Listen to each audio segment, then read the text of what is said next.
So this is a fight at Taipei Stadium in Chiang Mai against Nong and I fought her one time before at the Roadhouse, is what Kevin and I call it, the Chiang Mai boxing stadium. And she's one of the top fighters up in the north. She's a little bit bigger than me. She weighed in at like 50.5. I weighed in at like 48 with my sweatpants on. But when I fought her last time, she kicked me incredibly hard. Like, she's one of the hardest kickers I've ever faced.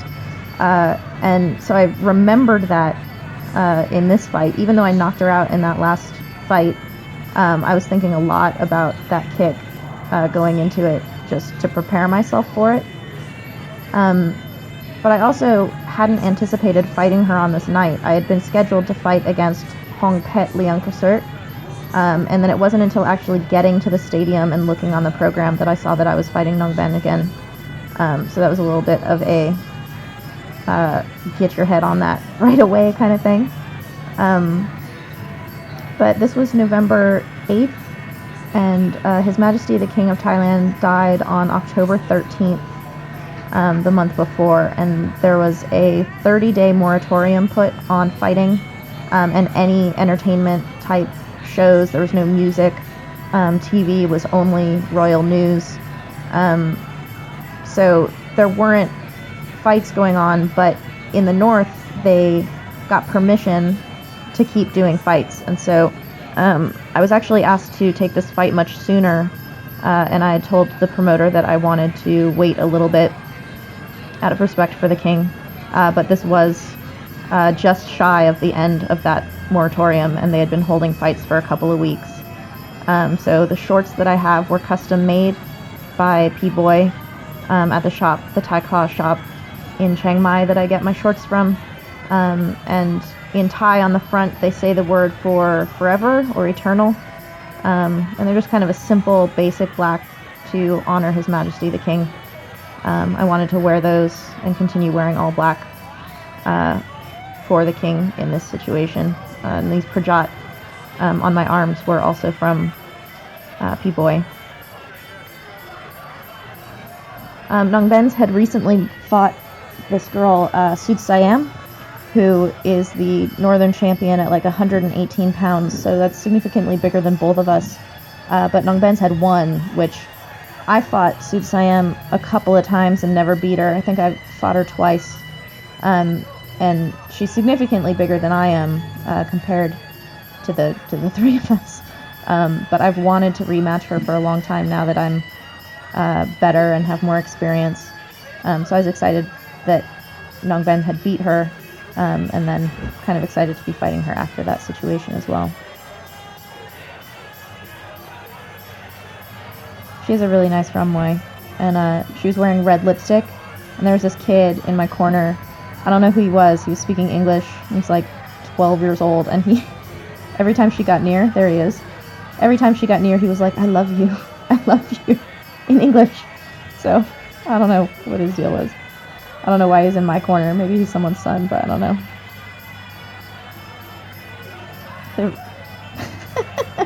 The judge is doing a like tisk tisk finger wag at him over there.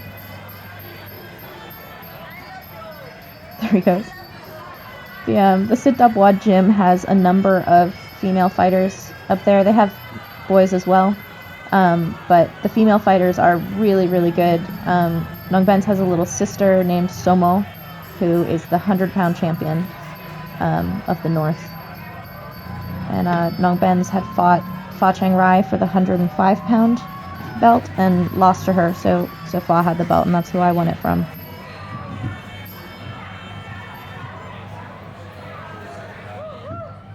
So this is kind of a more subdued event than it would be to honor the king. There's less, there are fewer people there. There's not as much like club music type of stuff going on. It's just kind of a more subdued atmosphere.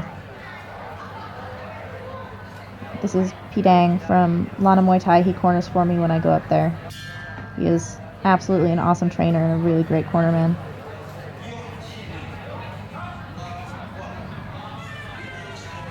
So you can see our height difference here. And I was really thinking about that kick. I was trying to like avoid her her left kick, she's southpaw. So I'm kind of hanging back a little bit. And I had beat her in the clinch before, so I knew that I wanted to clinch her again, but because I was thinking so much about that kick, I was kind of on the porch a little bit. But you can kind of see in the way that she's fighting that she remembers our last fight too. Like, she's not as aggressive as she was in our first fight. She's kind of waiting for me.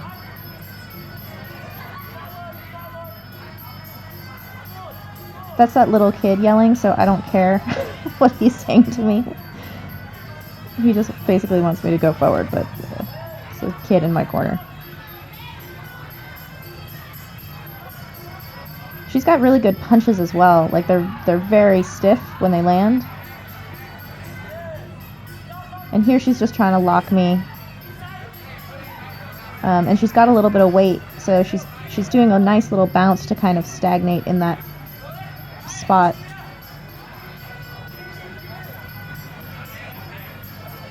The ground was wet, so you'll see me kind of like sliding my feet, trying to dry them off when they pull us out of the corner. I'm always the last fight at Taipei Stadium, so the corners are always very wet. It was a good knee.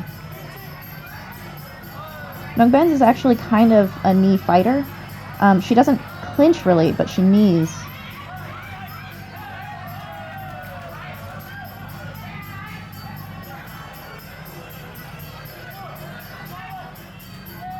So I should be closing that distance faster and kind of tiring her out, but again, I was kind of hesitant and a little bit out of my mind in this fight, as I can remember. I think I was doing my best to kind of prepare for a number of unexpected things last minute that I just wasn't thinking about before I got there. And then it was on my mind having this fight after having not fought for quite a while due to the moratorium.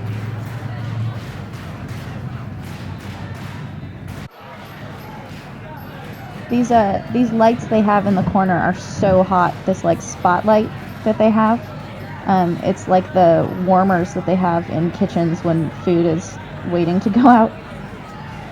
So Fa really wants me to elbow and wrench down on her head.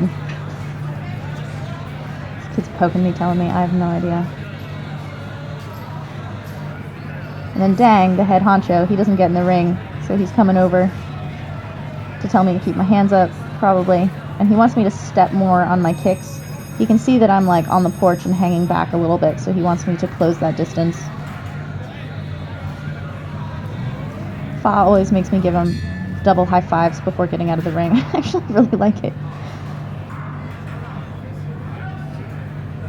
I think that girl in the blue shirt is Somo. I think that's Nong Ben's little sister. Yeah.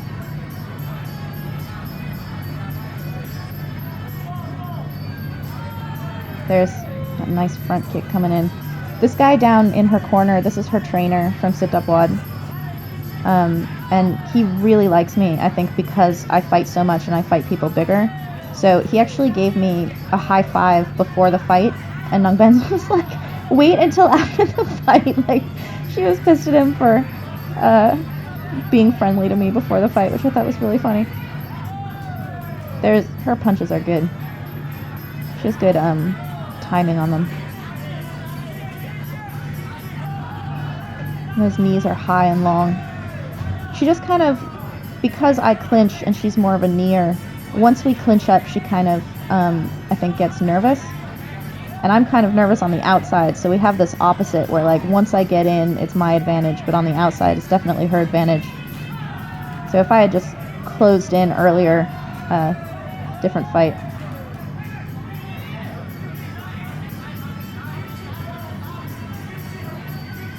So you can hear my corner yelling at me, clinching, clinching. They just want me to go in because that's when I do well. I kind of got stuck there a little bit. But this referee is good. He has good intuition on when to break the clinch. He doesn't jump in too fast, and he also doesn't let it get stagnant. She's scoring really well on my way in. Here she's trying to, like, back break me. I think it was just sheer strength that kept me up there. And here you can see a difference in my, like, attitude. Now I'm actually just walking into her, whereas before I was kind of, like, hesitating on the outside. Kevin's camera work can't quite see what's going on there. You can hear my corner that I'm scoring, because if you hear them cheer, that's me. That's a big point there. And you can see her coach is telling her to push on my face.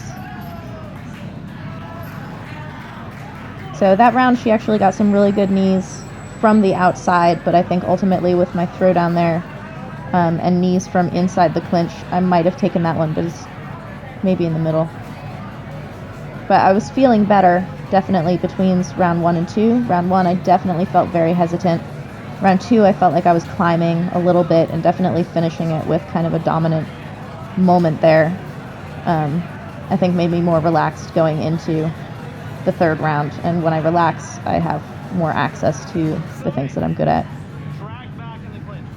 So Kevin wants me to drag her off of the ropes because things get kind of like caught in the ropes, like you can get a little bit stagnant or stuck, or someone who's bigger than you can either lay on you or lay on the ropes, and it just kind of takes the air out of the balloon.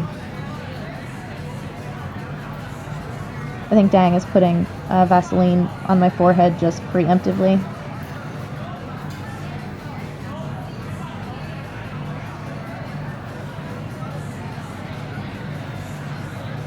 After years of fighting and so many fights of having people in my corner, everyone corner's pretty much the same in terms of like dumping water on you and rubbing your legs and stuff like that. I just kind of like tune it out in a way that I didn't when I only had like 20 fights or something. I was very aware of what people were doing, but now it's just very, very normal. Don't notice it as much. So here she's coming out with kicks more. So maybe she felt like she was a little bit behind at the end of that last round, and she's trying to score here. It's a good long knee. Here I'm just trying to get around her wall of China. I had put her down with that at the end of the last round.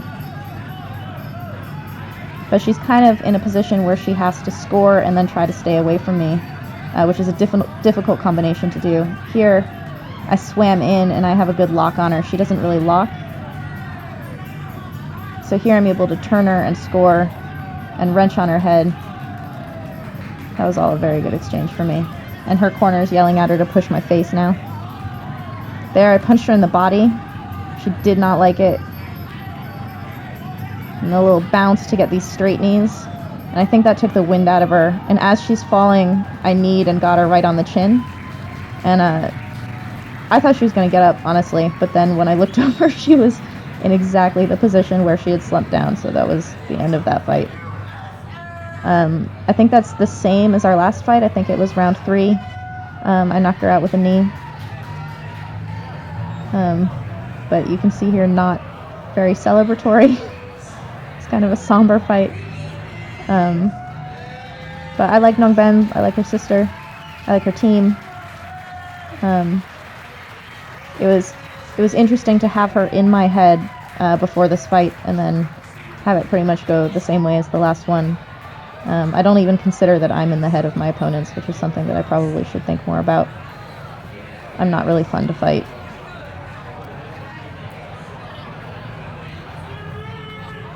You can hear someone yelling my name. I don't know what that is. There's not as many people there as there normally are.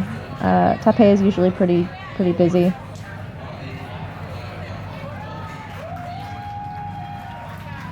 And it's a cool stadium right back there where Dang is. That's where you get your gloves and you weigh in before your fight. And then it's a gym during the day. So where I'm walking back now is the kind of warm-up area for before fights, but that's a gym during the day, so it's got hanging bags and mats and stuff. I like fighting at Taipei very much. It's a very cool venue.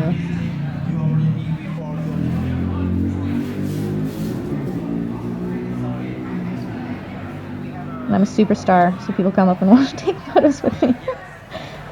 Kevin always asks me if I'm concussed after fights because I get a little bit, kerfuffled with the photographing part and, where to go taking my gloves off and things like this. But people are always very nice, and a lot of people are up in Chiang Mai from reading my blog, which makes me so happy that people are kind of choosing their adventures based on information that they've gotten through me in some way.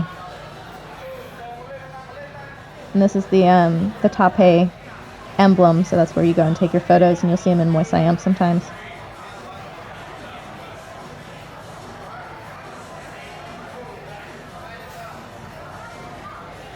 It's kind of like the gathering.